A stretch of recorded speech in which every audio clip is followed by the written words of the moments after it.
நாராயணியத்தில் அஷ்டபுஜாங்க அஷ்டயோக தசகம். இது 4வது தசகம். இதை இப்போ பார்க்கலாம்.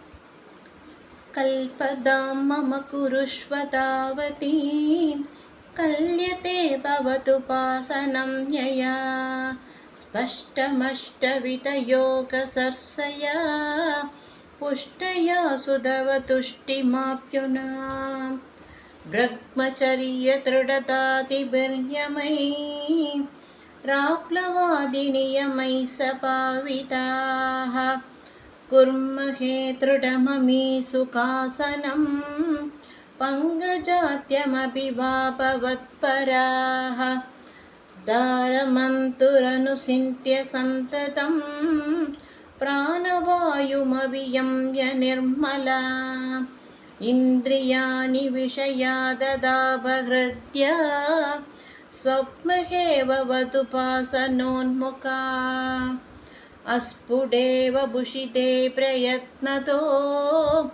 धारयेम दिशना मुहुर्मुहुः तेन भक्तिरसमन्तरात्रताम् उद्वहेम पवद सङ्कृसिन्तः विस्फुटावयवभेदसुन्दरं त्वत्प्रभुः सुशिरशीलनावसात्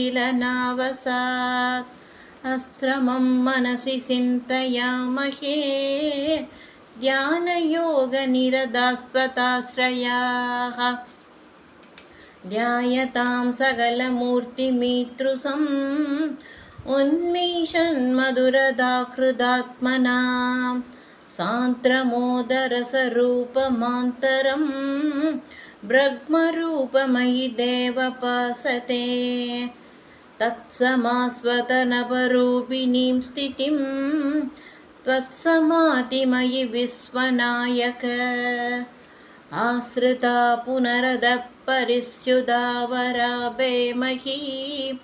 सधारणाधिकम् इत्थमप्यसननिर्भरोल्लसत् त्वत्परात्मसुखकल्पितोत्सवाः मुक्तभक्तकुलमौलितां कदा सञ्चरेम सुखनारदादिवत्. மீதி 9லேருந்து நாளைக்கு பார்க்கலாம். ஹரே ராம ராம ராம ஹரே ஹரே, ஹரே கிருஷ்ண கிருஷ்ண கிருஷ்ண ஹரே ஹரே. எல்லாரும் கேட்டு எல்லாரும் கிருஷ்ணருடைய அனுகிரகத்துக்கு பாத்திரமாகணும்.